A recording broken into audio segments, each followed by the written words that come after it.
Israël, comment ça marche? Vous allez adorer comprendre Israël. Israël, comment ça marche? C'est tout de suite sur Studio Kalita.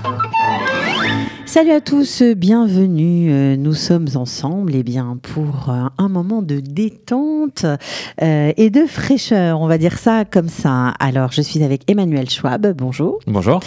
Il est là parce qu'il a fondé un site internet qui s'appelle Happy in Tel Aviv. Alors, l'adresse exacte, c'est Happy in Tel Aviv ou TLV plutôt.net.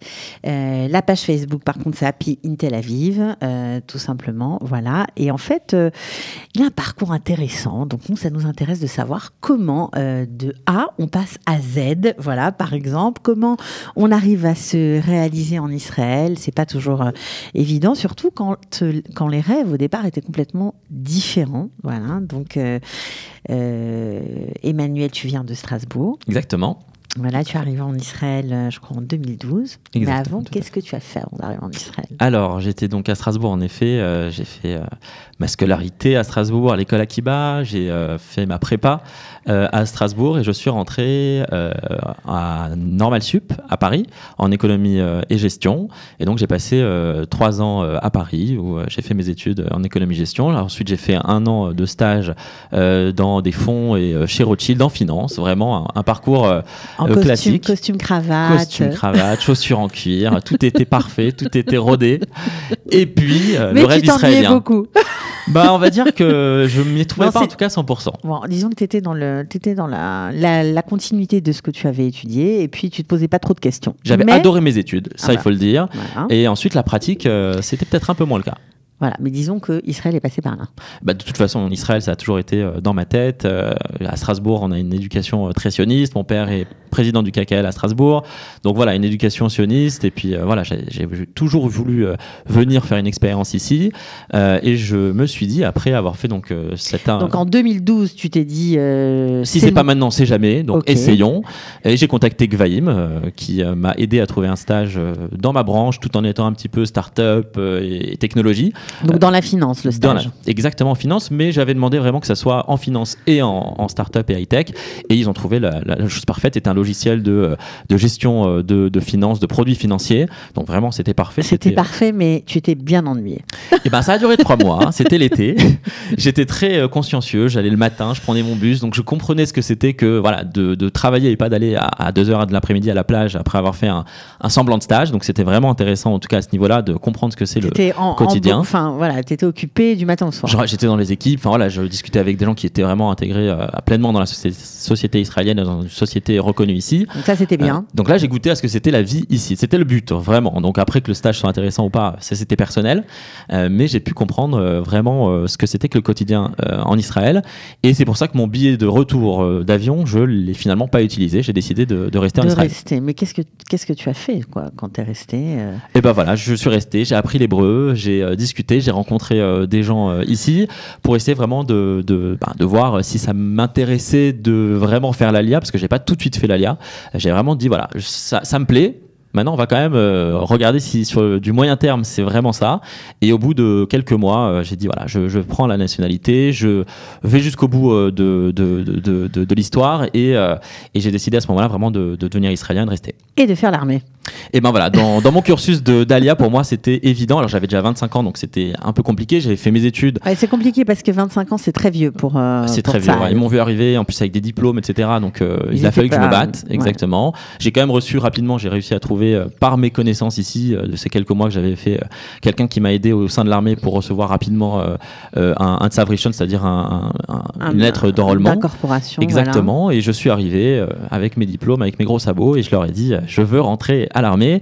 Ils m'ont dit, si tu veux vraiment, tu vas faire 6 mois, tu vas faire du jardinage ou donner des chaussures aux nouveaux arrivants dans l'armée. J'aurais pu le faire, très franchement, ça m'aurait duré 6 mois et j'aurais fini, mais je voulais vraiment sentir le service de manière beaucoup plus profonde et j'avais envie de rentrer dans l'unité de porte-parole de l'armée. Ça faisait un moment que j'en rêvais et quand à 25 ans on peut réaliser son rêve, il faut y aller à fond. Voilà, donc c'est ce que tu as fait. Tu as incorporé l'unité de porte-parole de Tsahal. Tu as été Dover Tsahal, voilà, pendant 1 an et demi. Et en fait, pourquoi cette émission s'appelle Israël, comment ça marche? Tout simplement parce que comprendre le cheminement, on a besoin de savoir comment on arrive, en ayant étudié Normal Sup, à gérer, à créer un site internet pour donner des bons plans à nos amis touristes, à nos amis israéliens. Donc ça fait quand même un drôle de parcours, un drôle de cheminement. Et donc, bien sûr, au milieu, il y avait l'armée. Et quand tu as été d'Oversal, donc porte-parole, tu as appris plein de choses. Tu t'es fait plein de contacts. Et c'est là que tu as découvert vraiment ce que tu avais envie de faire. Ça a commencé à germer en toi. Exactement. Alors, j'ai découvert plusieurs choses. J'ai découvert d'abord la société israélienne, puisque pendant un mois, j'étais pas dans l'unité de porte-parole, j'étais en tironout. Donc, vraiment, j'ai fait mes classes et j'étais avec des jeunes de 18 ans qui faisaient également leur classe avant de rentrer dans leurs unités. Et là, j'étais confronté à la société israélienne dans toute sa diversité et ça a été très, très enrichissant aussi. Un choc ? Pas du tout un choc. J'ai reçu quelques mais pourquoi tu es là ? Mais qu'est-ce que tu fais en Israël ? Mais tu es fou ! Mais tu es fou, tu es frayeur, donc ça veut dire un peu pigeon. Un pigeon. Et après, quand ils ont obligé de faire l'armée. Exactement. Mais quand ils ont vu qu'on était vraiment plusieurs francophones sionistes. Très sionistes, etc. Déjà, ça les a un peu interloqués, mais à la fin, ils ont compris qu'il y avait une raison à ça. Et ça leur a même, je pense, apporté aussi un peu de pourquoi ils étaient là aussi, parce que c'est pas très drôle pour eux de se dire qu'ils ont rentré 3 ans et donné 3 ans comme ça de leur jeunesse. Et donc, ça a été déjà le premier enrichissement, c'était vraiment de me confronter à la société israélienne. Ensuite, je suis rentré donc dans Doversal, dans le porte-parole qui se trouve à Tel Aviv. Donc, c'est sur Internet, c'est toute la gestion.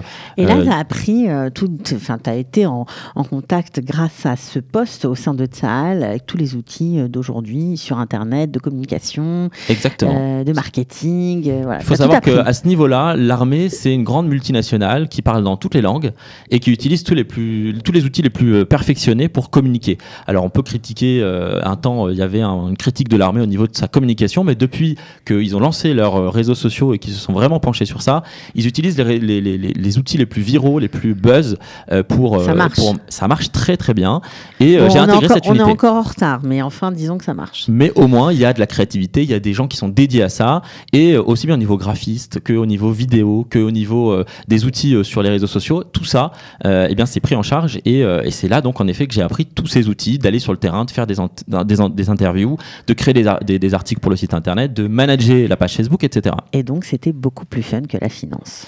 C'était beaucoup plus fun que la finance, déjà parce que je défendais Israël sur les réseaux sociaux, donc je me sentais un petit peu le Zorro pour Israël sur les réseaux sociaux, ce que je faisais de manière personnelle avant. Oui, c'est ça, en fait, on se rend compte que quand on vient en Israël, c'est ça qui est intéressant d'ailleurs, c'est ce qu'on est profondément qui ressort finalement. Exactement, on se révèle, exactement. On se rattache à ce qu'on a envie vraiment d'être et de faire. Tout à fait, parce qu'au départ, moi, c'était vraiment de défendre Israël sur les réseaux sociaux. Et ça... Tu le faisais naturellement, bien avant l'armée. Je le faisais naturellement, et c'est comme ça qu'on m'a aussi dit, tu devrais rentrer dans le porte-parole. Pour moi, je connaissais même pas réellement cette unité. Ouais. Mais quand on m'a dit, tu vas pouvoir faire la même chose, mais au nom d'Israël, de Tsahal, je me suis dit là, il faut absolument que j'y aille. Ouais. Ok, bon, alors, fort de cette expérience, tu t'es dit, quand tu es sorti de l'armée, qu'est-ce que je vais faire maintenant ? J'ai envie de continuer, je ne vais pas m'arrêter là. J'ai compris que c'était de toute façon la voie que je voulais maintenant prendre en Israël. J'ai compris qu'il y avait aussi un vrai marché en Israël pour tout ce qui est marketing, tout ce qui est communication, pour toutes ces startups qui s'ouvrent et qui ont sûrement des très bonnes idées au niveau ingénieur, au niveau technique, etc. Mais au niveau de la communication, ils ont vraiment besoin aujourd'hui de gens, donc il faut le savoir. Ceux qui font de la communication, il y a vraiment de quoi faire ici en Israël.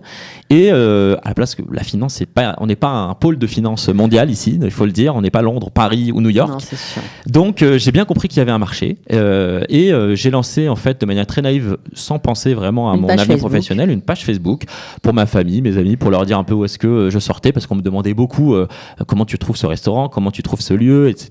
C'est parce qu'ils voyaient ça sur ma page Facebook. C'est parti sur un truc bon enfant, une page Facebook. Ça s'appelait déjà Happy in Tel Aviv ? Ça s'appelait déjà Happy in Tel Aviv, exactement.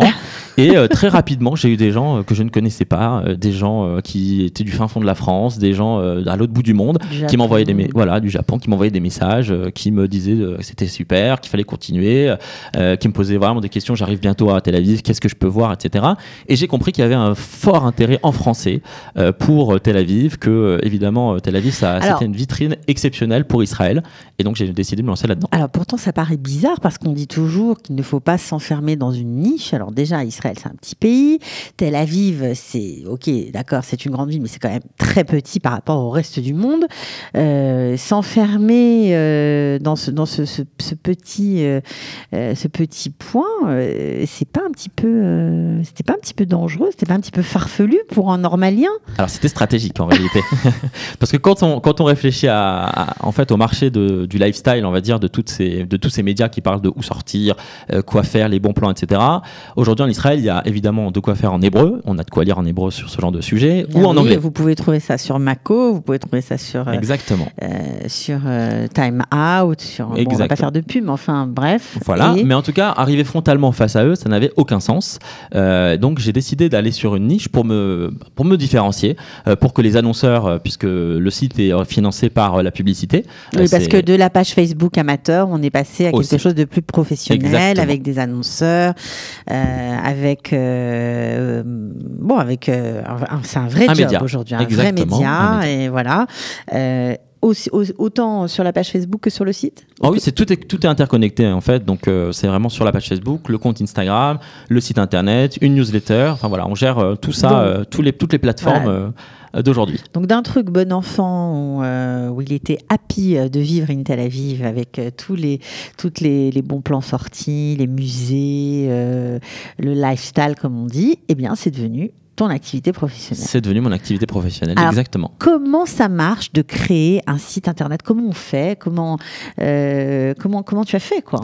Alors, il y a plusieurs choses qui m'ont aidé dans le process en fait de créer le site. Donc, il y avait la page. Elle commençait vraiment à avoir une notoriété parce que la communauté vraiment grandissait.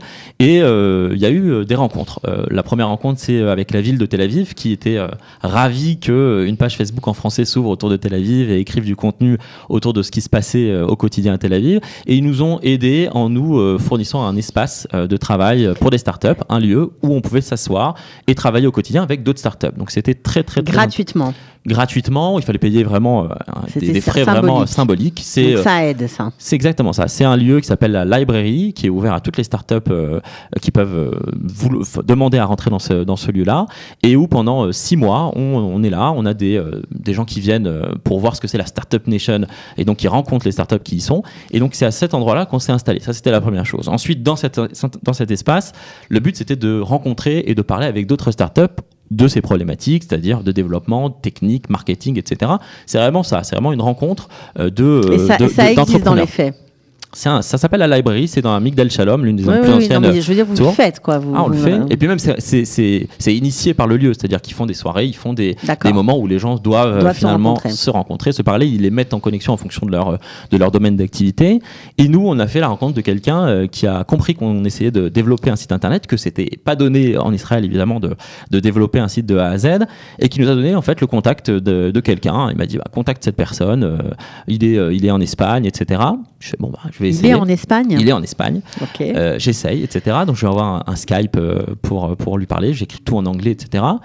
Et il se trouve que ce développeur en Espagne était en réalité un Français qui se trouvait en Espagne et qui est devenu notre développeur attitré sur le site internet. C'est comme ça qu'on a pu développer en fait le site internet. Donc voilà, des rencontres qui ont permis d'avancer sur le chemin du site internet. Donc aujourd'hui, vous êtes 2 associés, il y a un stagiaire, un graphiste, un développeur. Donc ce développeur qui vit en Espagne, c'est magnifique quand même de travailler en Israël, parce qu'en fait les choses sont complètement différentes de ceux auxquels on est habitué en France, de celles auxquelles on est habitué en France. Donc voilà, c'est Happy in Tel Aviv.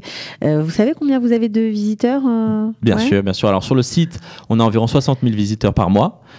Sur la page Facebook, il y a 35 000 personnes qui nous suivent, et sur la page Instagram, on a 17 000 personnes qui nous suivent. C'est énorme. Alors vous avez travaillé dur pour ça? Comment vous organisez? Alors en fait, toute la communauté, elle s'est créée à travers le contenu. C'est-à-dire que c'est le contenu qui a amené les gens pour qu'ils se sont dit, si on veut voir ce type de contenu original qui est entièrement écrit par notre rédaction, etc., il faut suivre la page. Donc c'est vraiment comme ça qu'on a créé le contenu. Et pour que les choses avancent, on a créé du contenu tous les jours. Et encore aujourd'hui, tous les jours, il y a Tous un les article jours, qui j'avais se écrit- tous les jours qui un se publie. article. Pratiquement tous les jours un article, en tout cas tous les jours plusieurs posts sur Facebook pour faire vivre en direct, on va dire, Tel Aviv, aussi bien pour les gens qui vivent ici, c'est en majorité des gens qui nous suivent, qui vivent en Israël, que pour les gens qui sont de passage et qui veulent un guide en fait des meilleures choses à faire quand ils passent à Tel Aviv, les choses les plus updatées à faire à Tel Aviv. Donc, C'est quoi le post qui a eu le plus de succès? alors là, cet été, on a fait une vidéo où il y a eu plus de 150 000 vues en 24 heures. C'est un des plus gros buzz vraiment De votre site, du de site la et de la page. page. C'est une franco-israélienne qui s'appelle Sharon, qui Ah, a c'est pris vous le qui avez micro devant le Chouka Carmel, où il y a une chanteuse israélienne qui est là chaque semaine le vendredi. Et cette chanteuse israélienne d'un certain âge lui a dit bah, viens, tu chantes de loin, mais viens chanter avec nous. Elle a pris le micro et ça a été scotchant. Donc on a publié cette vidéo, ça a fait un buzz pas possible. Et donc un exemple de contenu. Et c'est vous en passant dans la rue qui l'a. Non, ça c'est quelqu'un qui nous a envoyé la vidéo et qu'on a rebalancé Relayé. sur la page. Voilà, c'était Sharon Laloum, d'ailleurs, on la salue si elle nous Exactement, écoute. exactement, une voix exceptionnelle. Ouais, elle avait fait The Voice 2015 en France. Ouais. On l'embrasse. Bon, alors, qu'est-ce qu'on peut vous souhaiter? Alors aujourd'hui, on a 3 ans de page Facebook, 2 ans de site internet et aujourd'hui on veut s'agrandir évidemment, comme vous disiez, on est sur une niche et pour grandir, tout était stratégique. Aujourd'hui maintenant on veut s'agrandir sur le marché israélien et on est en recherche d'investisseurs. Donc on peut nous souhaiter de trouver des investisseurs et de lever des fonds. On vous le souhaite. En tout cas, c'est un exemple à suivre. Emmanuel Schwab, voilà, quand on a une idée, quand on a l'amour de quelque chose, une passion, en fait, plutôt que de suivre sa raison, vous auriez pu être, pourquoi pas, travailler dans une banque. Un grand trader. Un grand trader. Eh bien non, vous avez préféré parler des bons plans à Tel Aviv. Apparemment, ça vous réussit. Comme quoi, tout est possible ici. Voilà, merci beaucoup d'être venu. Merci beaucoup à vous. Et puis, on va aller voir votre page. Ah oui, on la connaît déjà, je dois le dire. Mais bon, pour ceux qui ne la connaissent pas, allez-y, vous allez adorer. Merci beaucoup. Merci. Ciao. Israël, comment ça marche? Vous allez adorer comprendre Israël. Israël, comment ça marche? C'est tout de suite sur Studio Kalita.